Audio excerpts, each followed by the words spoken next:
de precaución y autocuido y siguiendo las recomendaciones internacionales, Contexto Azul y Blanco está tomando las medidas necesarias para proteger al equipo y a sus panelistas, realizando las entrevistas en modo virtual. Protegiéndote a vos, proteges a tu familia y a tus allegados. Contexto Azul y Blanco. Buenas tardes y bienvenidos a Contexto Azul y Blanco, hoy 15 de diciembre del 2020. El tema que vamos a estar tocando hoy es la participación e incidencia de la población autoconvocada en las tomas de decisiones en los espacios políticos. Actualmente, el escenario de unas elecciones libres, justas y transparentes como medio democrático y cívico para salir del régimen en Nicaragua son una posibilidad, pero también se requiere de varios factores para poder llegar a ellas. Esto no ha detenido a que las organizaciones opositoras inicien un proceso de organización de cara a un tendido electoral, entre ellos las elecciones de las y los representantes de cara a unas elecciones libres, justas y transparentes. Los métodos tradicionales de selección de candidatos y candidatas en democracia serían a través de unas elecciones primarias, en donde cada grupo presentaría sus representantes y a través de unas elecciones se seleccionaría al más representativo. En Nicaragua, desde hace muchos años atrás, no hemos sabido de este tipo de elecciones primarias. Siempre las y los candidatos han sido a elección interna de las organizaciones sin ninguna incidencia de la población. La crisis sociopolítica del 2018 nos ha dado la oportunidad de poder hacer un cambio en la sociedad y en el sistema en general, donde la población sí tenga participación e incidencia. Pero esto nos hace pensar cuáles o cómo podrían ser los métodos democráticos y participativos de la población en la selección de sus representantes, estando en un estado de sitio de facto y con la represión constante en la que vive el país. Para hablar de este tema hemos invitado a dos panelistas. Tenemos a Enrique Sáenz, él es economista y analista político. Tiene una licenciatura en Economía y licenciatura en Derecho. Cursó maestrías en Ciencia Política y en Historia Latinoamericana. Es exdocente universitario y expresidente del MRS. Actualmente no pertenece a ninguna organización política y él es director del espacio radial Vamos al Punto en Radio Corporación y de la plataforma digital Vamos al Punto. También hemos invitado a Yader Loza, él es graduado en Diplomacia y Relaciones Internacionales, tiene un posgrado en Formulación y Evaluación y Administración de Proyectos por la Universidad Nacional de Ingeniería y una licenciatura en Derechos de la Universidad Centroamericana. Cuenta con más de 20 años trabajando desde la sociedad civil en temas de gobernabilidad, democracia, transparencia, incidencia y participación ciudadana. Buenas tardes y bienvenidos a ambos por estar acá con nosotros en Contexto nuevamente. Buenas tardes, muchísimas gracias por la invitación. Un saludo a ambos. Buenas tardes, María Ángeles, y gracias nuevamente por la invitación. Y para mí es un gusto poder compartir y intercambiar opiniones con mi amigo Enrique Sáenz. Un gusto saludarlo. No, y agradecerles nuevamente, ¿verdad?, por estar acá con nosotros y poder tocar este tema, que es un tema que ya lo hemos estado escuchando en distintos medios de comunicación independientes, en los distintos grupos de amistades, familiares, y creo que es de importancia que estemos tocando, ¿verdad?, este tipo de temática. Y como les digo, ¿verdad?, en los debates que escuchamos en diferentes espacios, que no solo son los políticos, sino que de familiares, de amistades, vemos diferentes posiciones, las de si ir o no ir a las elecciones en el 2021, las cuales ambas posiciones son válidas, ya que según los comentarios y contexto en el que nos encontramos. Pero me gustaría escuchar su posición acerca de estas opiniones, de si ir o no ir a elecciones, de por qué sí ir y de por qué no ir. Bueno, yo creo que este es un tema bastante polémico en este momento. Es decir, porque las opiniones son bastante encontradas. Hay un grupo importante de la población, agrupaciones políticas, gremiales, etcétera, que dicen que no hay condiciones para ir a elecciones y que sin reformas no se puede ir a elecciones. Hay otro grupo que considera de que las elecciones son una posible salida de la crisis que afecta al país y que hay que ir a las elecciones. Desde mi punto de vista, yo creo que primero hay que estar claro y convencido de que una de las maneras, y desde mi punto de vista, la quizás idónea, la manera más idónea de salir de esta dictadura es por la vía cívica y pacífica. Y si hablamos de la vía cívica y pacífica, pues lógicamente uno asocia esto a un proceso electoral, que es lo que sería lo más conveniente, que nosotros podamos encontrar una solución a esta grave crisis por la vía de los votos, es decir, a través de la voluntad de la ciudadanía. Pero ¿cuál es el gran problema que tenemos ahorita? Y es que dicen en las actuales condiciones no podemos ir a unas elecciones. Y realmente yo comparto esa opinión. En las actuales condiciones no se pueden ir. Pero creemos nosotros que antes de tomar una decisión de si ir o no ir, pues hay etapas que se tienen que agotar.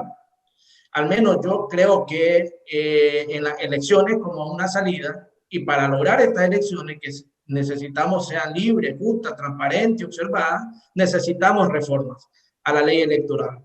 Y es ahí donde tenemos que librar la primera batalla, en demandar y exigir, y luchar hasta la última consecuencia, porque aquí se den las reformas que garanticen tener un proceso electoral justo, libre y transparente. Entonces, no sabemos, más allá de si las va a dar, o sea, no nos enfoquemos en que es que el gobierno nos va a dar elecciones. O sea, nuestro trabajo tiene que ser en demandar elecciones. Y si aquí no hay elecciones, pues es porque el gobierno no nos va a permitir. No porque la gente, la ciudadanía o los diferentes sectores no hayan demandado que tengamos elecciones libres. O sea, tenemos que luchar por eso y llegar hasta la última consecuencia, hasta el final, para que tengamos esas condiciones, que no solamente son las reformas, sino también, o sea, otras condiciones que nosotros llamamos habilitantes. Y es que aquí se necesita el respeto a los derechos y garantías de todos los nicaragüenses para poder ir a ejercer nuestro derecho al voto sin ningún inconveniente, pues sin ningún problema, o sea, con todas las garantías. Y otra cosa que siempre ha estado en la palestra es como condición habilitante también la libertad de los presos políticos. Entonces, son luchas que nosotros debemos de dar la batalla hasta el final, llegar hasta el final con ellos. Y cuando hayamos agotado este proceso, tomaremos la decisión de si ir o no ir a la elección.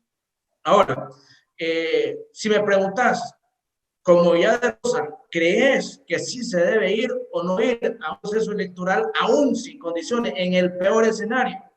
Pues yo te diría que sí. Al menos yo sí soy de la opinión que hay que ir.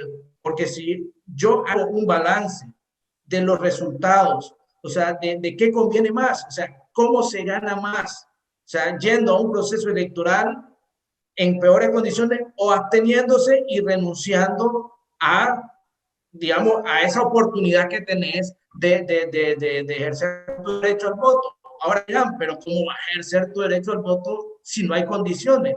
Bueno, si vos vas a elecciones en estas condiciones sin reformas, te dicen que sos cómplice del Estado, porque vas a ir a legitimar un fraude.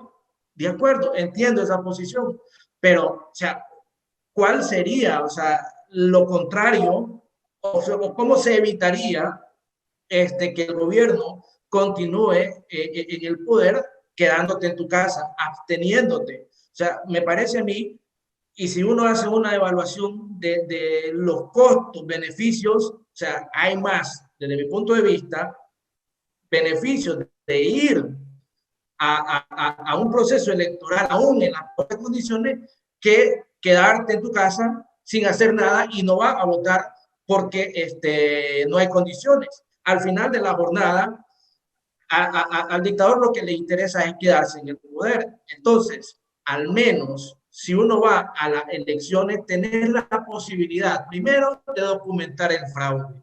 ¿Cómo lo va a documentar? Incluso desde el día de la votación, que no te dejan salir de tu casa, que hay patrullas, ya tomas un video y ya estás documentando que no hay condiciones, que no hay fraude. No es lo mismo decir, o aquí hubo fraude y estas elecciones son fraudulentas solo porque vos lo decís, pero no tenés las pruebas que demuestren que eso es. Entonces necesitan documentarlo. Otra posibilidad que yo veo de poder ir a las elecciones que te puede ser beneficioso, que te puede permitir lograr, si vamos unidos, porque esa es otra condición fundamental desde mi punto de vista, la unidad. Para decidir si ir o no ir, tenemos que estar unidos. Si no estamos unidos, definitivamente no hay mucho que hacer, ¿verdad? Entonces, si estamos unidos y vamos a un proceso electoral fraudulento, o sea, tenemos la oportunidad de que la gente, o sea, pueda manifestar su descontento y nadie puede quitar la posibilidad de que incluso surja una nueva rebelión. Otro dato que te puede servir de ir a elecciones es que, lógicamente, un gobierno emergido o surgido de un proceso electoral fraudulento será ilegítimo. Entonces, si vas organizado como oposición, o sea, y no tuviste las condiciones para que te poder participar en las elecciones, pues lógicamente vas a darle a la comunidad internacional al menos un actor político interno en el cual depositar esa legitimidad. Desconozco a este gobierno y reconozco a este grupo opositor como legítimo. Entonces, estas situaciones no se darían si nosotros decimos condiciones, no vamos. Y al final, legitimar tanto al gobierno por participar en un proceso fraudulento, como también legitimar que el gobierno siga en el poder sin decidir no participar. Entonces, la situación es complicada, es una decisión difícil. Estamos entre la espada y la pared, pero al final de la jornada, a mi modo de ver, entre los males, me parece a mí que el mal menor es ir a las elecciones. Bueno, si me toca a mí, comienzo por decir que una cosa es ser opositor y otra cosa es ser demócrata. Los demócratas queremos una democracia en Nicaragua, y una democracia tiene como uno de sus factores, no el único, elecciones, la expresión de la voluntad popular en el voto. Y creo que la inmensa mayoría de los demócratas nicaragüenses queremos elecciones legítimas. Pero aquí empiezan las dificultades, ¿verdad? Una cosa son elecciones y otra cosa es circo electoral. Y creo que la inmensa mayoría de los nicaragüenses lo que queremos es elecciones y no circo electoral. ¿Participar o no participar? A mí me parece que es una pregunta extemporánea y hay que hacerla, ¿verdad?, para dar oportunidad de reaccionar. ¿Por qué es extemporánea? Porque cualquier respuesta que se dé en este momento es una respuesta, a mi juicio, infundada. Porque en política, y no solo en Nicaragua, en cualquier país y en cualquier etapa de la historia, si uno no tiene estrategia, no puede tomar decisiones de corto plazo si no tiene claro cuál es la estrategia. Yo desconozco que haya una estrategia. Por otra parte, igualmente en política, pues hay una frase que está validada y revalidada por la historia, que vos no podés cruzar ningún puente que no tengas por delante. ¿Cómo te vas a cruzar un puente si no sabes si es de madera, si es de cemento, si es de acero, si es largo, si es estrecho, etcétera? Hasta que estás delante del puente, entonces decidís si lo vas a cruzar y cómo. Entonces, aquí vuelvo al punto de elecciones o circo electoral. Si consideramos cuál es el punto de partida, y vamos ya más de un mes de lo que sería normalmente un año electoral. Uno, unas reformas constitucionales para imponer la pena de prisión perpetua con el propósito de intimidar a la población. Un Consejo Supremo Electoral integrado por sirvientes de Ortega. Una estructura electoral controlada por Ortega, sobre todo después del episodio con el PLC. Una ley electoral a la que no se le ha movido una coma. Unos grupos paramilitares organizados te matan a alguien que gritó "Viva Nicaragua libre", y a los 4 meses el libre él y el otro es fallecido. 2 leyes que están por entrar en vigencia destinadas a amordazar y a inmovilizar. La suspensión de los derechos y garantías constitucionales, inmovilización de liderazgo y de organizaciones civiles, medios de comunicación y políticas. Esas son las condiciones un mes después del año electoral. En esas condiciones y con la oposición desguazada, podemos hablar verdaderamente de elecciones.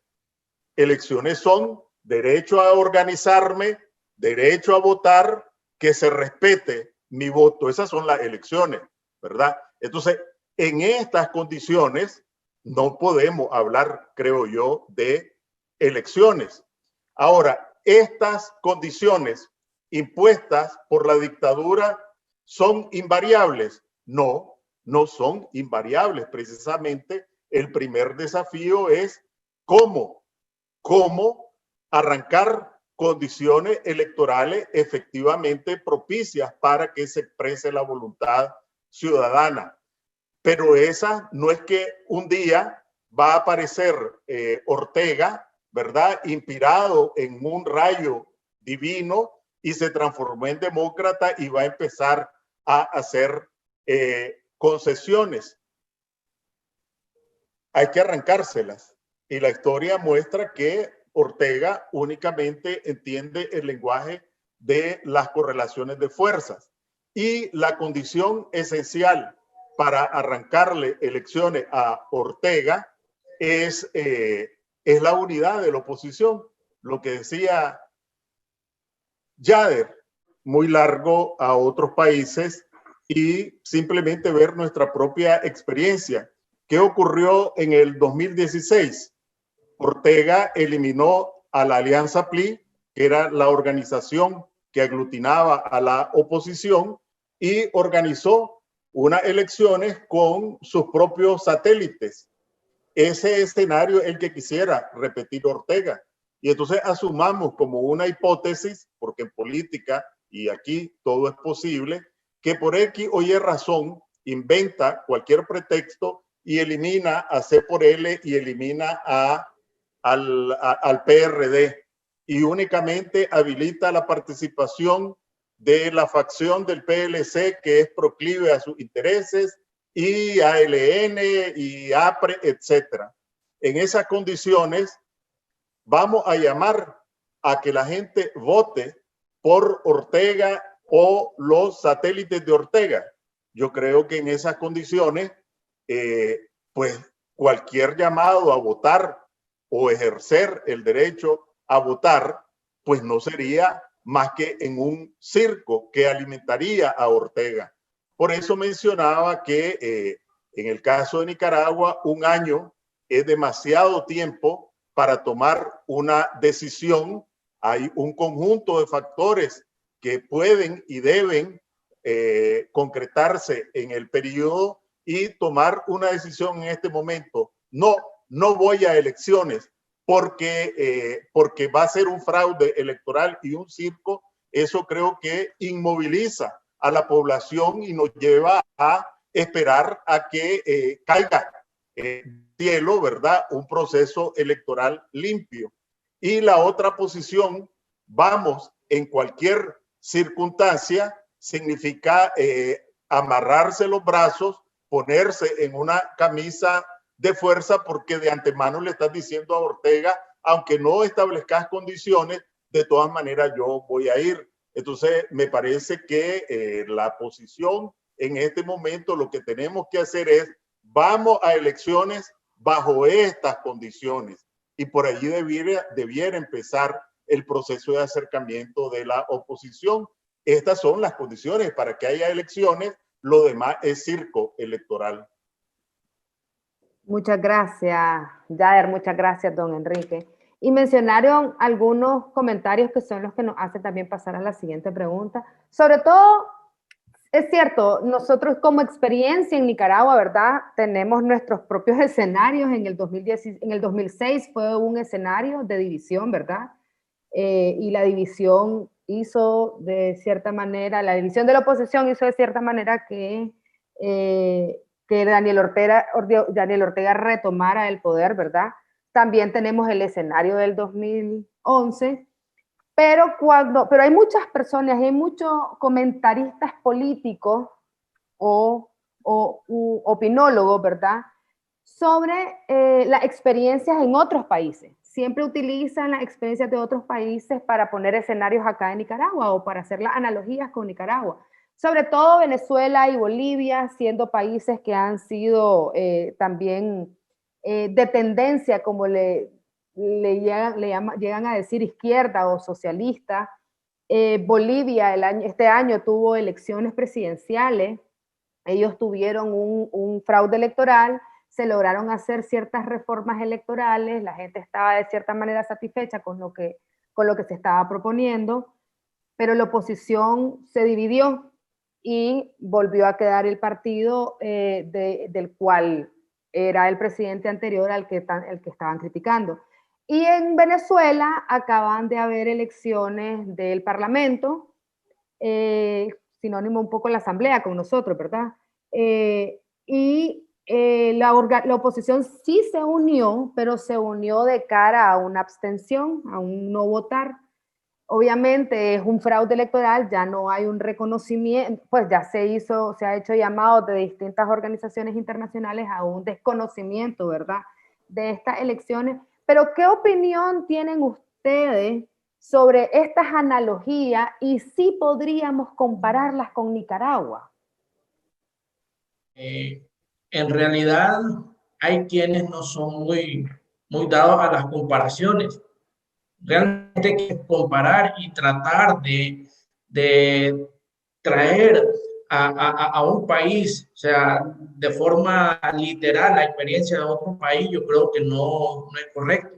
Pero sí, es decir, comparar para tomar lecciones de lo que ha sucedido en otros países, pues sí me parece bien, porque al final de cuentas, o sea, en cada país hay sus particularidades que no se pueden aplicar a Nicaragua, digamos, las mismas situaciones que se aplican a Bolivia y Venezuela. Pero quizás un poco antes de responder esta pregunta, pues decir de que en relación al tema de si ir o no ir, pues para mí la clave es la unidad de la fuerza opositora. Y en este momento, lo importante que nosotros debemos de tener claro es que por esas condiciones. Quizás, como decía Enrique, no es el momento de decir si vamos a ir o no vamos a ir. En este momento no es esa la discusión. La discusión tiene que ser en que hay que y elecciones libres, justas y transparentes y demandar nosotros como oposición esas condiciones. Si esto no ocurre, pues yo adelanté, o sea, yo no soy quien pues para decir así se tiene que actuar. Pero es decir, yo me adelanté mi opinión y di mis razones de ser que esté equivocado. Pero sí, efectivamente, el punto que nos debe ahorita de motivar es la unidad de la oposición, que es clave para decidir. Y estamos hablando de la oposición que sí refleja ese espíritu de abril, que sí refleja ese espíritu de cambio. No una oposición que le hace el juego al partido, como los partidos zancudos que siempre hemos mencionado. Lógicamente, en un escenario donde vemos al partido de zancudos, que son los que le hacen el juego al gobierno, o sea, ahí no hay elección. O sea, ¿qué vas a ir a hacer? Vas a ir a votar por un partido que sabes que es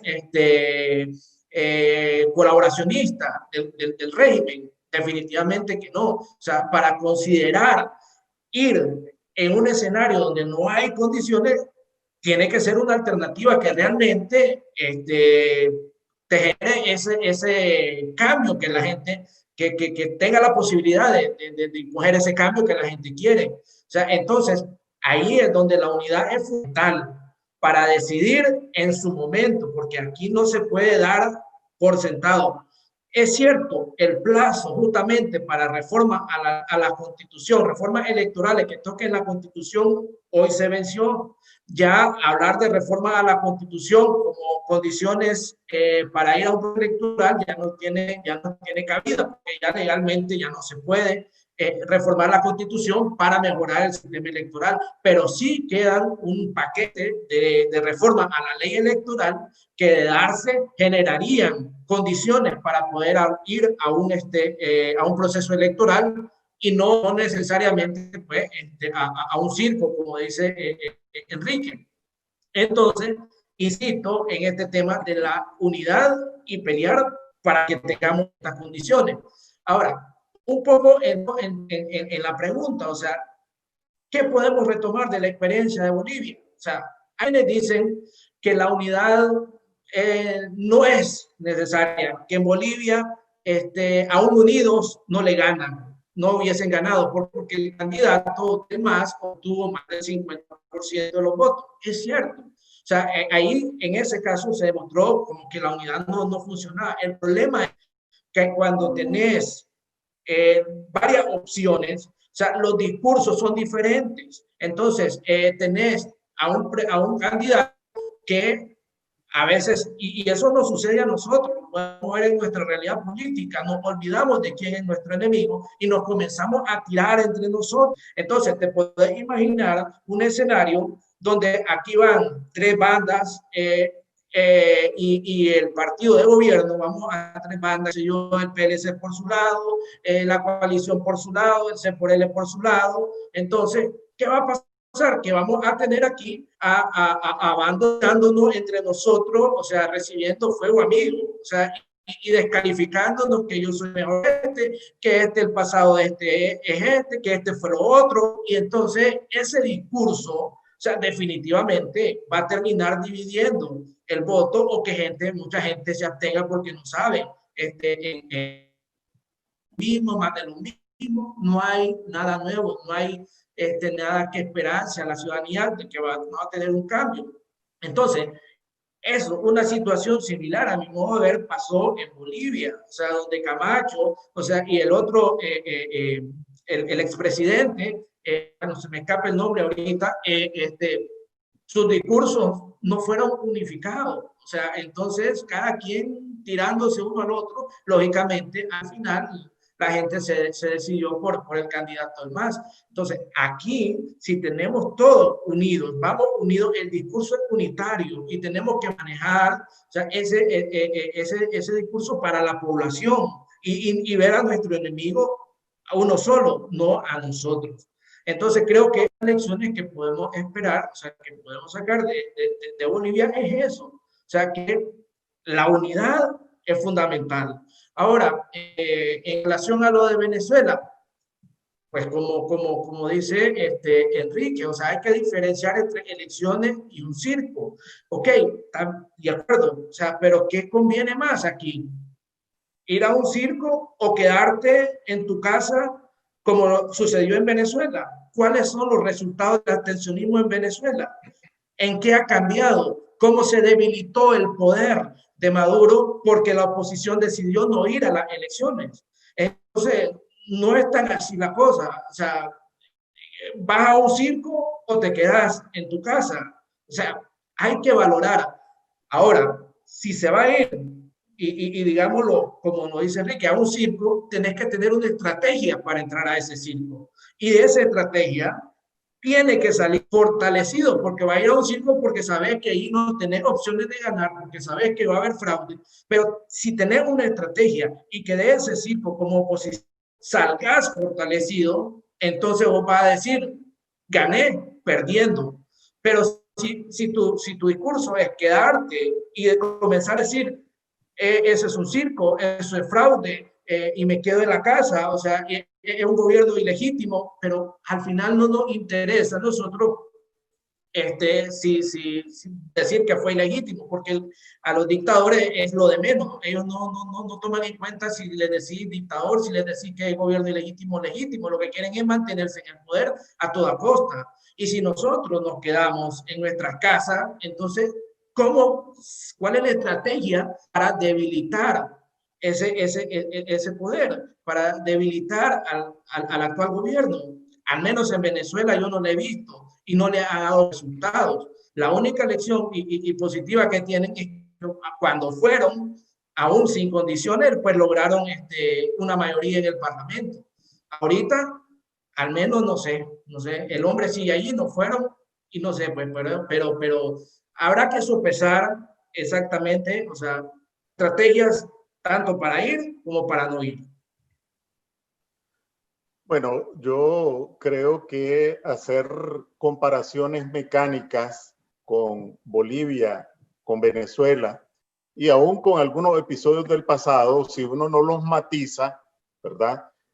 Pues las comparaciones son, diría, pues inadecuadas, para utilizar una palabra, ¿verdad? Porque no se pueden hacer extrapolaciones mecánicas. Las sociedades son diferentes, los momentos son diferentes, pero igualmente negarnos a las experiencias nuestras del pasado o negarnos a aprender de experiencias de otros países, pues es exactamente eso, negarnos a aprender. Es como la expresión que dice, pues que uno no escarmienta en cabeza ajena. Si no escarmientas en cabeza ajena, estás condenado a que te la rajen. Y la otra expresión de que si ves las barbas de tu vecino arder, pones las tuyas a remojar. Si no pones tu barba en remojo, estás condenado también a que se te quemen. Entonces, empiezo con el caso de Bolivia. Y creo que tenemos que aclararle también a la población que las elecciones no son un fin, ¿verdad? Las soluciones son un medio para alcanzar nuestro propósito, que es la democracia, y una cuestión que no podemos olvidar, el cambio en las condiciones, en las oportunidades, en las expectativas de la gente. ¿Qué ocurrió en Bolivia? Bueno, efectivamente la gente se levantó, obligó a las condiciones para que Morales renunciara. Apareció una señora como presidenta. ¿Qué hizo la señora presidenta? Y ahí lo primero que hizo fue declarar su candidatura a las elecciones. En lugar de ser un factor para propiciar un proceso democrático, lo que fue un factor de división. ¿Qué hizo el que aparecía como una figura emergente de las nuevas formas de hacer política, Camacho? Repetir las mismas pautas, las mismas actitudes, los mismos comportamientos de la política tradicional.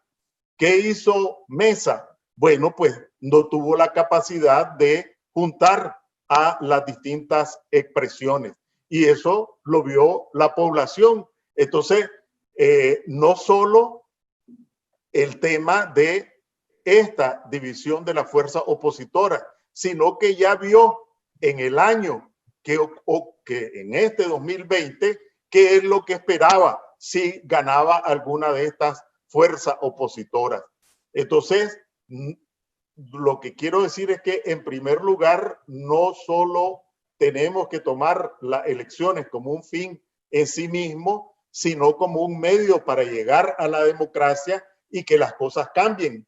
Y entonces, y hoy precisamente, o ayer, estaba viendo casi una expresión de esto, de que los bolivianos lo que querían era un cambio, y las elecciones un medio para un cambio. La oposición lo que le mostró es elecciones para más de lo mismo, ¿verdad? Y entonces estaba viendo unas noticias donde vienen elecciones que le llaman subnacionales, y Evo Morales anda intentando hacer campaña. Y entonces de su mismo partido lo sacaron a silletazos. en una asamblea que fue ayer o fue ahora, con el grito de queremos cambio, queremos renovación. Entonces creo que esa es la lección de Bolivia, ¿verdad? Que si, por ejemplo, la fuerza opositora en Nicaragua, lo que le ofrecen a los nicaragüenses es fragmentación, sectarismo, intolerancia, insensibilidad frente a los problemas de la gente, porque la gente va a ir a votar por estas fuerzas que lo que le garantizan es que no van a mejorar sus condiciones. Entonces, creo que ese es un aprendizaje que debemos extraer de la experiencia boliviana. Y en el caso de Venezuela, bueno, normalmente no utilizo este tipo de argumentos, pero yo cursé una maestría en historia. Y una de las lecciones que aprendí en esa maestría es que las fechas no son fatales. Lo fundamental son los procesos. El 21 de noviembre es una fecha que puede ser un punto de inflexión, pero el 8 de noviembre no va a amanecer otra Nicaragua, o con más desempleo, o con menos desempleo, o con más pobreza, o con menos pobreza. Es decir, los procesos llevan su tiempo. Y en el caso de Venezuela, bueno, lograron que más de 50 países considerara ilegítimo el régimen de Maduro. Bueno, ¿eso votó a Maduro? No, no lo votó. Lograron estar en la asamblea, ¿eso logró desmantelar el régimen de Maduro? No, no lo logró. Participaron en elecciones, ganaron, y lo que lograron fue la ilegitimidad del régimen de Maduro, pero no desmontar ninguno de sus aparatos de poder. Entonces podríamos decir, haber participado en las elecciones y haber ganado las elecciones parlamentarias no sirvió para nada porque no votaron a Maduro. Y entonces no hay que participar en elecciones porque no sirvió para nada en Venezuela. No, sí sirvió en el marco de un proceso de aislar al régimen. No lo votó, pero aisló al régimen. Ahora, ¿qué es lo que hicieron? Se pusieron de acuerdo en un decálogo, y así lo llamaron porque son 10 condiciones electorales, y anduvieron del timbo al tambo con la comunidad internacional. Estas son las condiciones para que haya elecciones legítimas. ¿Qué ocurrió? No ocurrió quiero decir, Maduro no movió, más bien lo que movió fue para estrechar más el marco electoral. ¿Cuál es el resultado? El resultado es que ni la Unión Europea, ni Estados Unidos, ni la OEA reconocen la legitimidad del régimen. ¿Fue un fracaso que no participaran? Bueno, podríamos compararlo con la participación. El problema es, y la lección creo que es, uno, que no podemos estar con un pensamiento mágico de que en un día se resuelve todo lo que es un proceso de apuntalamiento de este régimen dictatorial. Dos, que lo fundamental es tener una estrategia. Es cierto que igual que cuando participaron, ahora Maduro allí sigue. Pero yo vi a Guaidó, desarrollaron un proceso de consulta, tenían una estrategia buena, mala o regular, pero ese proceso de consulta en el que participó el doble de los que participaron en las elecciones de Maduro, y ahí están en la lucha, ¿verdad? Conscientes de que no es fácil. Finalmente, con relación a esto, tuve oportunidad de participar en un intercambio con liderazgos venezolanos, y yo le pregunté por qué nosotros habíamos visto grandes movilizaciones de venezolanos en distintos momentos, pero que desde hacía rato ya no los mirábamos. Entonces, de manera muy autocrítica, este líder venezolano nos respondió, primero dice que hay que entender el ambiente de represión que existe. y lo que es muy parecido o muy comprensible en el caso de Nicaragua. Pero hay dos lecciones que nosotros aprendimos y que estamos intentando rectificar. La primera lección, dice, es haber depositado la gran mayoría de nuestras expectativas en la acción de la comunidad internacional.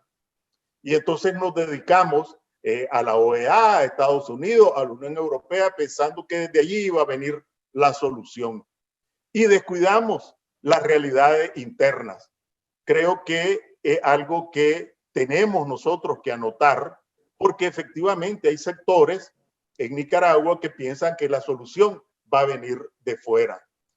Y la segunda lección, dice, es que mientras nosotros hablábamos de política y bueno, y las distintas visiones políticas, el pueblo no tenía energía eléctrica, no tenía comida, gana menos de $10, etcétera, y nosotros no hablábamos de eso.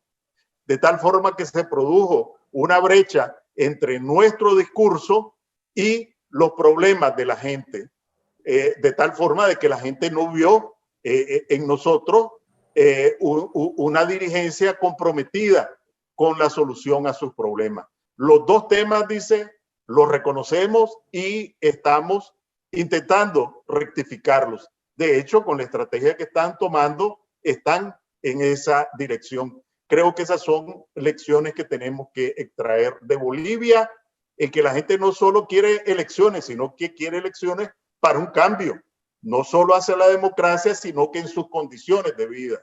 Y si vos, como oposición, igual que en Bolivia, le dijiste con tu acto en el año que estuvieron en el gobierno, elecciones, pero nosotros seguimos siendo lo mismo, ¿para qué vamos a seguir y votar por esta gente?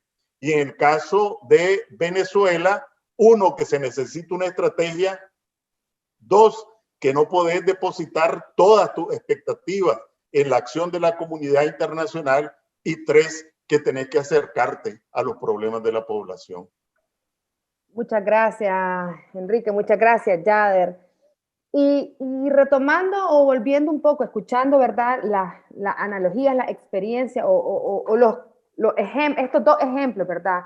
Y volviendo un poco a Nicaragua y hablando un poco también del pasado y el presente, ¿verdad? Pues el régimen de Ortega y Murillo se encargaron en la última década de eliminar todo tipo de oposición política acá en Nicaragua, con leyes, con normas, se cerraron los espacios políticos de debate, se ha manejado a conveniencia de ellos el sistema judicial, el ejecutivo, el electoral, pero a partir del 2018 vimos un resurgimiento de nuevas caras, de nuevos líderes, y logramos retomar los espacios de debate de temas políticos y sociales, en un espacio bastante diverso, bastante de cierta manera enriquecedor, pero al mismo tiempo de cierta manera complicado, porque somos un país diverso y somos muchas voces y tenemos muchas necesidades desde nuestros sectores, ¿verdad?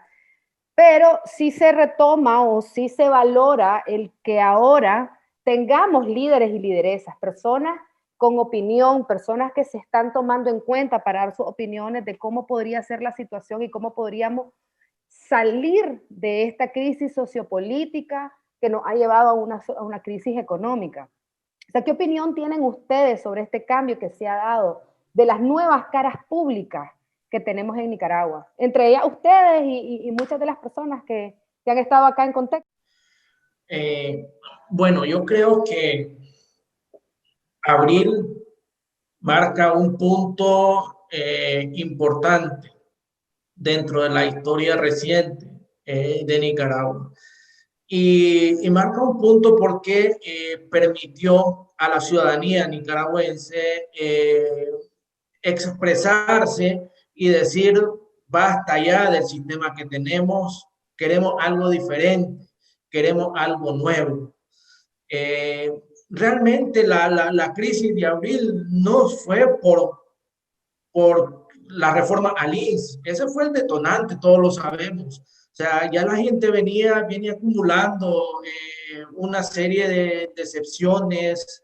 De hecho, si la gente no se involucra en la política, si la gente no cree en los partidos políticos, es porque realmente ha habido una total abandono de los intereses de la población. La gente siempre se ha sentido utilizada y todos sabemos que la gente lo que dice es que solo se acuerda de nosotros en tiempos electorales cuando nos quieren el voto, porque quieren el voto de nosotros, pero una vez que están en el poder se olvidan, o sea, de nosotros, de nuestras necesidades. La Asamblea Nacional no legisla en función de nuestros problemas, entonces es lógico que hay la gente está desencantada de la clase política y Abril, o sea, es una esperanza de transformar, de cambiar eso, es decir, de tener una mentalidad diferente, de hacer una forma de hacer política distinta. Pero hay que remarcar un punto importante, de que no es tanto, digamos, las caras nuevas, los liderazgos nuevos, lo que necesita el país. Lo que el país necesita son ideas nuevas, o sea, formas de hacer las cosas de manera distinta. ¿De qué nos sirve tener liderazgos que son nuevos, que emergieron de Abril, pero en el camino se fueron corrompiendo o se fueron adaptando a la manera tradicional de hacer política? Es decir, es inconcebible en estos tiempos, o sea, que por intereses, egos, o sea, no se haya logrado la unidad. ¿Cómo es que nosotros queremos el cambio, queremos transformar este país y no ponemos de nuestra parte para lograr ese cambio? La gente dice, únanse, estimados amigos, únanse, solo unidos vamos a salir hasta aquí. ¿Y qué ha pasado? O sea, y ahí está la fuerza emergente de Abril, ahí están los nuevos liderazgos, pero si estos nuevos liderazgos no entienden que primero en Nicaragua y que para salir de este régimen, de esta dictadura, necesitamos unirnos y poner nuestros intereses, pero ponerlos de verdad, no de la boca hacia afuera, porque mucha gente dice, y ya estamos aburridos, si ustedes quieren, ya es una frase trillada, te pongamos los intereses, bajémonos del pedestal, pero de la boca al labio. O sea, a la hora de la verdad, lo que estamos defendiendo son intereses particulares de sectores particulares. Entonces, el liderazgo es nuevo, pero necesitamos que este liderazgo se comprometa con el cambio de sistema, se comprometa con lograr esa transformación en el país. Entonces, yo creo que estaríamos malogrando, o sea, toda esta revolución que se generó en abril si nosotros no ponemos y realmente una visión de nación. Entonces, yo estoy totalmente de acuerdo que hay pero estos liderazgos deben de mantener ese compromiso con ese acontecimiento histórico que los hizo salir a la palestra pública y no caer en el juego de la política tradicional, de tirarnos entre nosotros mismos. Óigame, cuando necesitamos la unidad, o sea, no que nos estemos acabando. Es que yo no me voy a unir a aquellos porque ahí están los izquierdosos. Es que yo no me uno ahí porque ahí solo son derecha y capital. Hermano, aquí lo que necesitamos es unirnos y si vamos a ir a un proceso electoral, pues que cada voto cuenta y sumar y no restar. Sí, yo creo que Yader está tocando un tema que no parece, pero que es un tema estratégico. Porque aunque probablemente a muchos no les guste lo que voy a decir, pues aquí venimos para compartir nuestra opinión y a la gente hay que decirle la verdad, aunque sea con moditos, ¿verdad? 2018, abril del 2018, efectivamente representó una oportunidad para un cambio en Nicaragua. Pero la historia no comenzó en abril. Es decir, antes de 6 meses, en noviembre del 2017, en las elecciones municipales, aunque la inmensa mayoría de los nicaragüenses repudiaron ese circo, hubo 7 muertos. Hubo garroteados, hubo prisioneros. Incluso yo recuerdo haber visto a una muchacha embarazada en Bluefield o en Corn Island, presa, ¿verdad? En el marco de ese proceso electoral. Igualmente, pues en la mina El Limón, la gente se levantó y establecieron estado de sitio y pasaron días acordonados que no podía entrar ni salir nadie. En Santo Domingo hubo garroteados, hubo muertos. En las zonas francas se levantaron, lo aplastaron y fueron enjuiciados los trabajadores que estaban protestando. En Rancho Grande hubo miles y lograron revertir la pretensión del régimen de hacer una concesión minera. Y así podría decir, incluso en el 2009, yo recuerdo que hicimos una manifestación gigantesca en contra de la reelección y allí iban todos, ¿verdad? Desde Arnoldo Alemán, ALN, Sociedad Civil, etcétera, etcétera. Y él fue a terminar esa marcha frente a Plaza El Sol, frente a la policía. Allí terminó, yo no sé si ustedes se acuerdan de eso, y a 200 metros estaba una marcha convocada por Ortega. Entonces, ¿qué es lo que quiero decir? Hubo una resistencia, pero hay que decirlo, por la desconfianza de la gente, prevalecía el criterio: yo no me meto en política, si no trabajo, no como. Y siento que el riesgo estratégico es que podamos caer otra vez, porque las encuestas lo que revelan es que aproximadamente el 80% de la población está contra Ortega, pero menos del 20% favorece a las organizaciones existentes. Entonces, ¿por qué existe esa brecha? ¿Por qué esa oposición a Ortega no se traslada a las organizaciones opositoras? Pues creo que ese tendría que ser un tema de debate.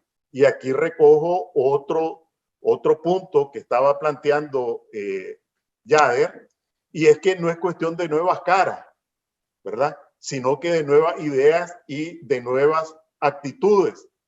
Porque la gente rápidamente puede reconocer, tal vez lo pueden sorprender 1 mes, 3 meses, 6 meses, ¿verdad? Pero ya vamos a cumplir 3 años. Y entonces la gente se pregunta, bueno, si en febrero del año pasado ofrecieron constituir una coalición nacional con nueva forma de hacer política, con un proyecto de cambio, etcétera. Bueno, desde febrero del año pasado, estamos en diciembre, han pasado 10 meses. Y no solo no hemos avanzado, sino que en relación a febrero, al 25 de febrero, más bien hemos retrocedido. ¿Por qué se retiró la alianza cívica de la coalición? ¿Por nuevas formas de hacer política o por las mismas viejas formas de hacer política? ¿Por qué se fracturó la alianza cívica y un grupo importante se retiró? ¿Por nuevas formas de hacer política o por viejas formas de hacer política, independientemente de las caras nuevas, medio nuevas o viejas que también hay allí? Que también hay ideas nuevas, ideas viejas con rostros jóvenes, ideas viejas con rostros viejos e ideas nuevas con rostros viejos y con rostros nuevos. Esto no es una cuestión de rostros. ¿Por qué se desguazó el PLC en la coalición? Porque representa una alternativa de cambio, de más de lo mismo o de algo distinto.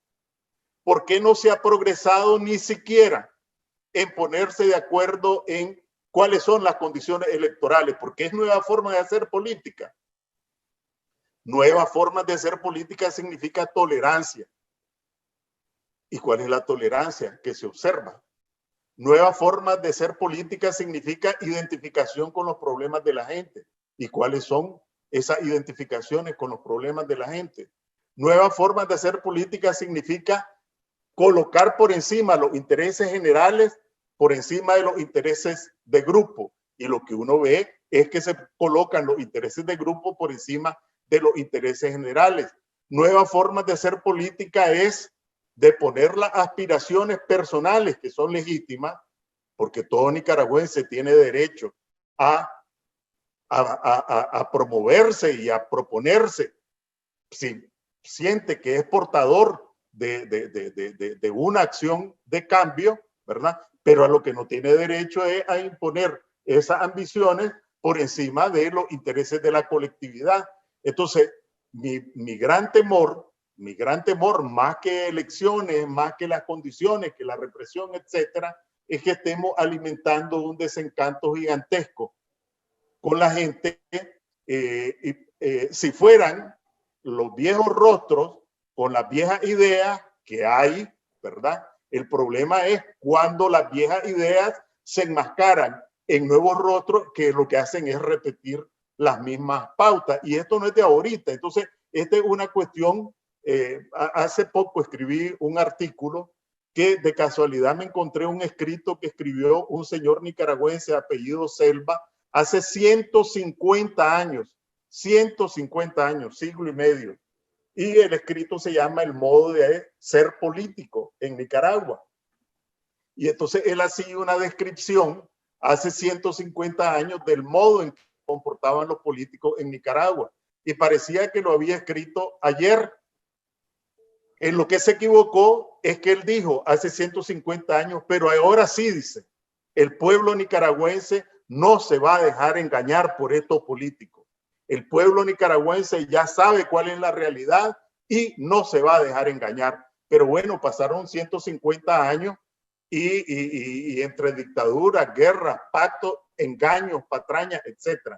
Entonces, creo que los liderazgos, las organizaciones, quienes tenemos la oportunidad de expresarnos en los medios de comunicación, tenemos un gran desafío. Y el principal desafío es mantener la esperanza de la población en que un cambio es posible, en que es posible que podamos construir una Nicaragua, pero ese cambio no tiene fecha. Ese cambio se reproduce y se produce en cada uno de nosotros con nuestras actitudes, con nuestros actos, con nuestros comportamientos, porque eso es lo que lee la gente. Escucha un discurso y se le va de un lado, le entra por un oído y le sale por el otro, pero los comportamientos, las actitudes son difíciles de olvidar y ese es el principal desafío que tenemos, mantener la esperanza de la población, y se mantiene la esperanza de la población haciendo política de una forma distinta, no diciendo que uno está haciendo una política distinta, pero en realidad lo que está repitiendo son los viejos patrones acumulados a lo largo de siglos, desgraciadamente, en nuestro país. Muchas gracias. Y esa es la oportunidad que se estaría perdiendo. O sea, una oportunidad donde la gente sale a las calles esperanzada en cambiar la realidad, o sea, que hemos tenido, y de repente ves que esos que salieron como emergieron como líderes nuevos, al final de la jornada terminan cayendo en el círculo vicioso de la política prebendaria, de la política de defender intereses particulares, y de esa manera nunca, señores, vamos a salir de la miseria, el atraso y todos los problemas que tenemos en Nicaragua. Necesitamos transformar, o sea, nuestra manera de actuar. O sea, si yo tengo que hacerme a un lado para lograr un objetivo común, pues sin ningún inconveniente me hago a un lado. Pero aquí seguimos defendiendo intereses de sectores particulares. Y mientras sigamos en eso, no, jamás va a ser una nueva forma de hacer política, encerrarte en tu círculo y defender las posiciones y olvidarte realmente de lo que la grande mayoría quieren. Aquí quieren un cambio. O sea, yo veo, al menos retomando un poco la experiencia de la Alianza Cívica que se salió, o sea, es totalmente inconcebible que vos te salgas para generar un espacio unitario autodestruyéndote. ¿Ah? O sea, al final destruís o tratás de destruir un espacio que mal que bien porque la coalición, o sea, no es perfecta, o sea, pero al menos es el único y primer espacio de tratar de lograr esa unidad que la gente quiere. O sea, son esas maneras de hacer política a la antigua, a lo tradicional, que han impedido que se avance. Pero si realmente estuviésemos haciendo política, además, de una forma distinta, eso estuviera súper avanzado. O sea, aquí ya tuviéramos una relación con la gente, una identidad con la ciudadanía, haciendo propuestas de cómo vamos a solucionar los problemas de la ciudadanía. Pero por estar defendiendo intereses, que si soy yo, que es que como yo soy emergente, yo soy el que tengo que estar a la cabeza. No, es que como yo tengo la experiencia, es que yo tengo las bases, que yo tengo la estructura, entonces soy yo el que tengo que liderar esto. Entonces, jamás vamos a salir de ese círculo vicioso. Realmente hay que deponer los intereses, pero de manera real, no de la boca al labio. Así es, muchas gracias, don Enrique, muchas gracias, Yader. Y esos últimos comentarios que nos hacen, que nos dan, ¿verdad? Sobre la ciudadanía, porque al final de cuentas, y es cierto, o sea, se ha hablado mucho de elecciones, sí, elecciones no, líderes sí, líderes no, este es mi líder, este no es mi líder, esta es mi lideresa, esta no la es. Pero al final de cuentas no solo está en el discurso, sino que está en el actuar de estas personas, ¿verdad? O sea, o sea, el discurso tiene que ir de la mano de las acciones. Y eso es algo que no hemos visto tal vez en líderes o lideresas anteriores, y ahora tal vez, ahora es lo que estamos exigiendo como ciudadanía. Y ahí es donde nos entra ya la última pregunta que tenemos, y es, ¿cómo la ciudadanía puede incidir y puede ser parte de todas estas decisiones que se hacen en los grupos organizados? Porque recordemos, ¿verdad?, que la oposición no solo son los grupos organizados opositores, la oposición es la ciudadanía, son todas estas personas que salimos el 18, el 19, el 20 y todos los días que siguieron a las calles con una bandera. O sea, esa es la verdadera oposición en este país. Pero no todas las personas están en los espacios organizados. Entonces, ¿cómo lograr que las personas sean escuchadas y que puedan incidir en los grupos organizados, sobre todo en los trabajos que están haciendo, porque se supone que el trabajo que están haciendo es de cara a solucionar las necesidades de la población? ¿Qué opinión tienen sobre eso? Bueno, realmente que creo yo de que para que la ciudadanía se pueda involucrar, pueda incidir en todos estos procesos, este es un trabajo de doble vía. Por ejemplo, en derecho uno estudia y le enseñan de que para hacer efectivo un derecho tienen que pasar ciertas condiciones. Y parte de estas condiciones dicen es que primero tenés que tener el derecho, saberlo pedir y que te lo quieran dar. O sea, no es solamente porque tenés el derecho, ya el derecho por arte de magia se hace realidad. Tenés que ejercerlo, demandarlo y que te lo pidan y que te lo den, perdón. Entonces, la ciudadanía está en derecho de exigir espacio de participación, y por otro lado, las fuerzas políticas, llámense los partidos, las organizaciones políticas, también tienen que ver a la ciudadanía como un actor fundamental y abrirse a la participación de la ciudadanía. ¿Por qué? Porque, por un lado, como ciudadanía vos te organizás y haces un plan de incidencia para lograr, por ejemplo, de que el partido elija a X o Y candidato, pero eso tiene una contraparte, y es que el partido también, o sea, quiera que tu proceso de selección de candidatos, por ejemplo, sea lo más democrático posible, lo más participativo posible.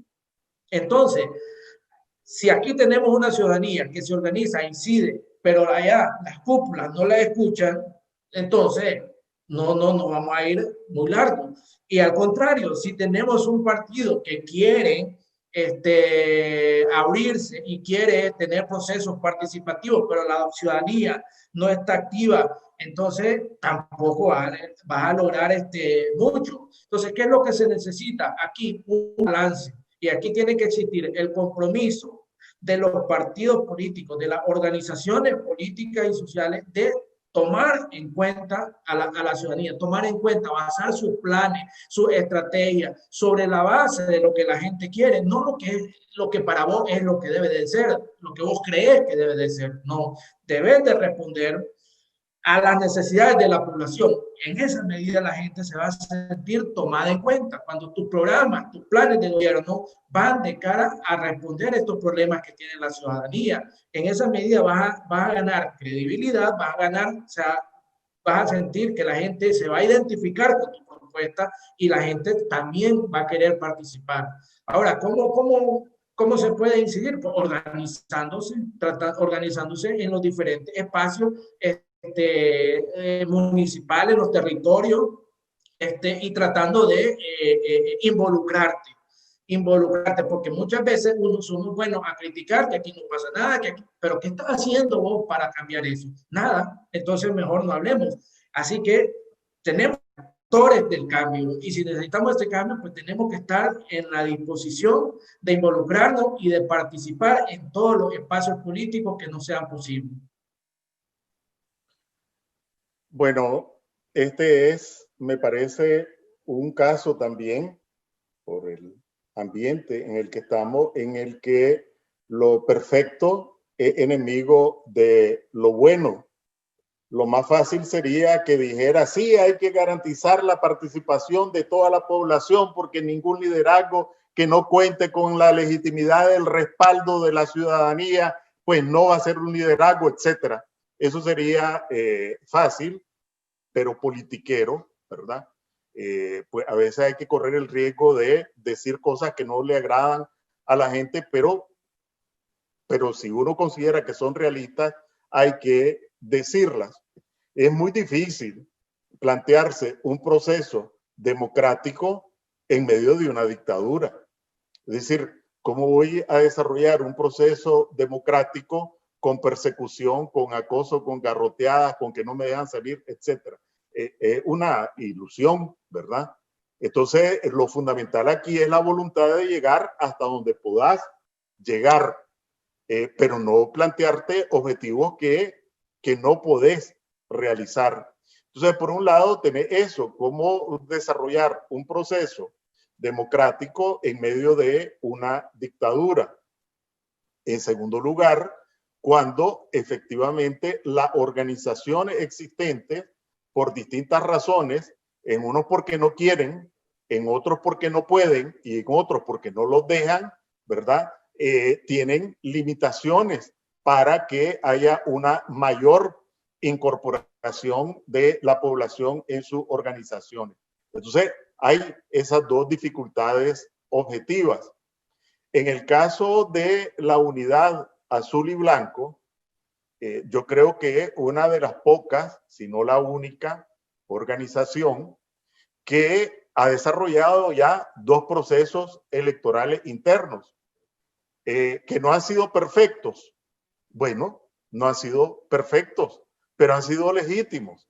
Y los resultados han sido positivos, ¿verdad? Los miembros de las distintas organizaciones, con base en reglas del juego definidas, han tenido oportunidad de participar y de elegir. Que las reglas no, etcétera, pero esas han sido las reglas acordadas por los órganos competentes. Y los liderazgos que han emergido, pues unos más, otros menos, otros regular, pero han cumplido su misión en conformidad con lo que establecen las normas. Entonces creo que en este caso la unidad azul y blanco, repito, no perfecto, pero ha acumulado una experiencia. Si estamos hablando de una coalición mayor, ¿verdad? Entonces creo que hay que distinguir los distintos pasos. Yo recuerdo cuando se produjo el proceso, el último proceso electoral interno de la unidad azul y blanco, que miraba en las redes, ¿verdad? Porque vivo bastante atento a las redes, que bueno, ¿y cómo vamos a participar nosotros en esa elección? Lamentablemente, si no sos miembro de ninguna organización de la Unidad Azul y Blanco, no puedes participar. Tan sencillo como eso. Porque también está otro gran riesgo que me parece que es fundamental resaltar, y es la capacidad de esta gente para desnaturalizarte cualquier proceso, porque si no tenés un padrón de electores, pues ahí se te va a ir todos los orteguistas que ellos puedan, te los van a meter, y quien va a terminar por una pretensión de una apertura y de una elección democrática, quienes van a elegir son al final los orteguistas. Entonces creo que, aunque no guste, ¿verdad? Si vamos a una coalición mayor, cada organización debe elegir sus precandidatos, si estamos hablando de precandidatura, o sus liderazgos conforme sus propias normas, esperando que sean normas democráticos y procesos democráticos. Que eso no refleja a toda la población. Bueno, si son representantes del PRD, son representantes del PRD. Si son representantes de la resistencia, son representantes de la resistencia. Si son representantes de la UNAP, son de la UNAP. ¿Y quiénes lo eligen? Los miembros de esas organizaciones, ¿conforme qué? Conforme sus reglas. Ahora, ya si estamos hablando de candidaturas en el marco de una coalición, ahí son otros 100 pesos, ¿verdad? Allí igual se tienen los mismos problemas, pero no son las mismas respuestas. Efectivamente, allí sí tendría un déficit que solamente las organizaciones participantes elijan, por ejemplo, candidato a presidente. Creo que tiene que ser un proceso lo más abierto, pero reconociendo las realidades. Y aquí toda decisión que se tome conlleva un riesgo. No va a haber una decisión perfecta, ¿verdad? Entonces, por ejemplo, una encuesta con una muestra intensa y extensa, ¿verdad? Siempre va a haber quien diga, aquí no vinieron, a mí no me consultaron. ¿Cómo es que dicen que en la encuesta aparece fulano arriba si a mí no me preguntaron? Eso va a ser inevitable, ¿verdad? Pero hay formas que no son infalibles, que permiten una representatividad lo más amplia posible. Porque allí si veo de que van a competir internamente en una asamblea interna entre ellos, pues va a ser con un déficit. Pero después de eso, queda mucho trecho que recorrer, ¿verdad? Y así como se habla, legitimidad de origen, legitimidad de ejercicio, aunque no se ejerza un cargo público, pues se tiene un estatus. Y allí, pues, tendrá que ser el recorrido que se haga lo que demuestre si efectivamente ese proceso fue correcto. Y creo que habría que dejar algunas salvaguardas, sea el que sea el método que se elija, algunas salvaguardas, porque en el camino puede resultar que esta persona que salió resulta que tiene se vino de Costa Rica y resulta que en Costa Rica tiene una causa judicial porque malmataba a su esposa, supongamos, y eso no se sabía al momento de elegirlo. Bueno, tiene que haber algún tipo de salvaguarda para intentar, y volvemos al principio, que la gente sienta que quienes aspiraron a ejercer cargos de liderazgo y se postularon, o a cargos de elección, efectivamente representan un cambio al momento de ser elegidos, como al momento de, o en el proceso de desarrollar, llamémosle así, su campaña o el ejercicio de sus funciones, porque aquí volvemos otra vez al caso de Bolivia. Se puede hacer un proceso que más o menos cubra algunas condiciones, por ejemplo, internas de la coalición, si hablamos de la coalición y la gente siente que no hubo ninguna apertura, pero además quienes salieron simplemente salieron y en cuanto salieron empiezan a reproducir las viejas pautas, lo que van a ver es lo mismo que vieron en Bolivia, ¿verdad? La señora que apareció como presidenta y lo primero que hizo fue postularse como candidata. El representante de las nuevas fuerzas de cambio, Camacho, y que supuestamente nuevas formas de hacer política, y lo que hizo fue repetir lo peor de las tradiciones de espuria de la forma de hacer política en Bolivia. Entonces, el desafío es grande y siempre está, y rescato de nuevo lo que decía Yader en una de sus intervenciones, cómo mantener la confianza de la población, y la confianza de la población ni se gana ni se mantiene solo con discursos, se gana y se mantiene con acciones, y con acciones que se repiten en el tiempo. No, es decir, solamente dejar un mensaje final, y es que hacer ese llamado a todas las fuerzas políticas de la oposición a unirnos y que no perdamos de vista el objetivo común que todos tenemos. Estamos claros de cuál es el objetivo común, pero no estamos haciendo nada para que ese objetivo se consiga.